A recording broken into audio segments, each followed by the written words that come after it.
Take us back to the war. What is a moment that is entrenched in your mind that, you know, stuff you tell your grandchildren? Would you please look at the handout Yes. right there? Yes, sir. All right, take the first one, the second one, or the third one. Especially the third one there. Wow. A night mining mission saw Captain Schmid's crew go down. Our beloved squadron commander, Lieutenant Colonel Elmer Dixon, went down with them. In your book that I just gave you, look Yeah. on page 30, and you'll see his picture. I pay tribute to him in many newspaper articles. Wow. The one on page 30, that's from the Village News, the one that we have here. He was a handsome man. He was an unusual squadron commander. We saw them get killed. That's why it's such a memory. I'll never forget it. Yeah. We were going in to lay the mines on the inland sea of Japan, and their searchlights picked up one of our planes off to our right. It called out on them come at 3 o'clock. That means out to your right. Wow. And we had to watch in horror as they were shot down. And what happened is this: just before they started down, an anti-aircraft shell exploded right by the plane. It probably killed some of them. We know it damaged the plane severely. Yeah. Inexplicably, here came a Japanese fighter plane diving from above and behind, and he salvoed them with everything he had: 20-millimeter cannon and the 50 calibers. And as that plane fell, now picture this now, 8,000 feet. You've seen those searchlights. They were caught in the cross of all those searchlights. And as that plane fell, that cross kept getting lower and lower and lower. When it hit a tremendous ball of fire and exploded, they hadn't even had a chance to get rid of their 7 tons of explosive, naval mine. Big ball of fire and explosion. Not one parachute came out, so we knew they were all dead. But I'll always remember that. Now that's one of those missions that's right there. Now, Lieutenant Colonel Dixon sounds like he was more than a commander, he was your friend. He was the most compassionate gentleman you could imagine. Instead of taking the easy missions, he would assign himself as observer on the difficult missions, like this one, where he lost his life. Yeah. And he would take notes. He would sit on the floor between the pilot and co-pilot and take notes. He was a compassionate gentleman. He really was a fine fellow. And there's his picture. Very handsome.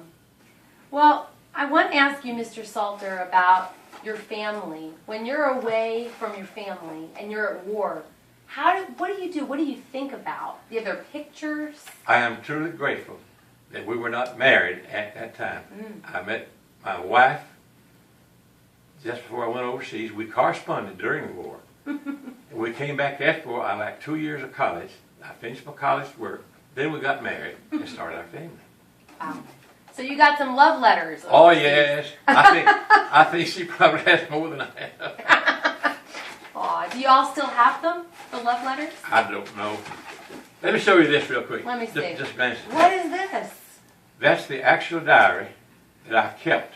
Look at May the 25th if you can find it real Oh quick. my goodness. Find May the 25th. May May 25th. I kept that during the war. After every mission, I would come in, I write down something down about it. Kept it. Wow. You see what it says for that 12th mission right there, May the 25th? May 25th. Read what it says, please. Night incendiary raid on Tokyo, bombing altitude 9,500 feet, I assume. Yes. Was plenty rough, but we picked up only one something hole. Flak, F-L-A-K, flak hole. What does that mean, Damage sir? from the exploding shells and aircraft. Wow. Flying time, 14 hours and 30 minutes. Wow. This right here is my bomb group book, which all of us received when the war was over. Historical record of the 6th Bombardment Group. It was coming all to pieces. It was disintegrating. So I went up Staples and got these plastic sleeves and put it in. It devotes one whole page to that mission. Wow. 24th May 1945. 6th Bomb Group was alerted for a maximum effort incendiary raid. There, 17 B-29s were shot down that night. And our pilot did something, Harold, you'll appreciate this. Our pilot did something that saved our lives, we really think. What? When we left the initial point, the turning point, and went into the target, we were 1,000 feet higher than we were supposed to be. He wasn't supposed to do that. He had flown B-25s before the war. And he said, everybody hang on. He put that plane into a steep dive. As the plane came out of a bank, he told the bum, salvo, S-A-L-V-O. That's a one-word command, which means instead of letting the bums trickle out, let them all go at one time. And when he did that, the plane straight up. Wow. 7 tons of bum went out at one time, went straight up there.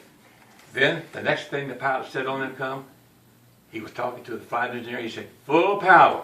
That meant, let's get out of there. And we went up, we climbed 25 feet, got out. Our navigator wrote on his log on the way home, Tokyo still visible, burning, and we were over 100 miles away from it.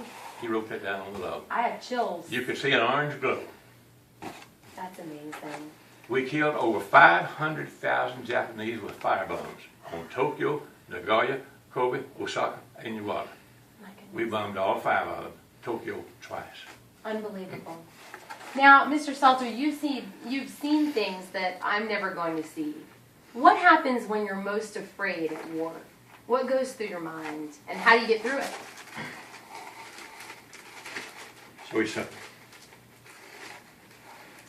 This is a New Testament with a metal front. I had read the story about some old boy having one of these in his pocket. That's steel. I had read about a bullet ricocheted off that. And my wife sent this to me before we were married. And I kept this out when I was overseas. And for every mission, this was right here. Really?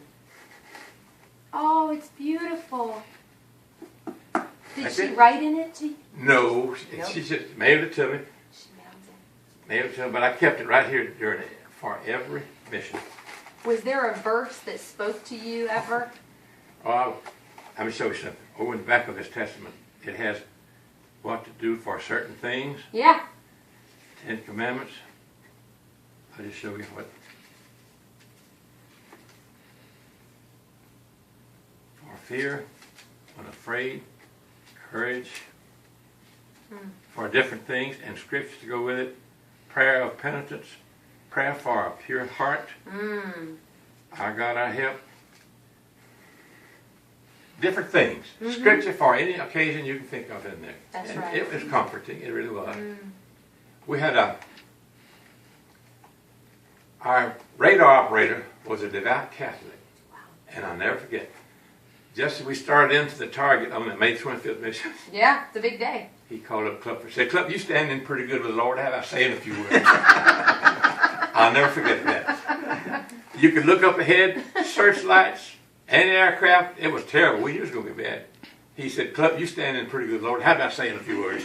That's pretty good. There comes a time when you need him.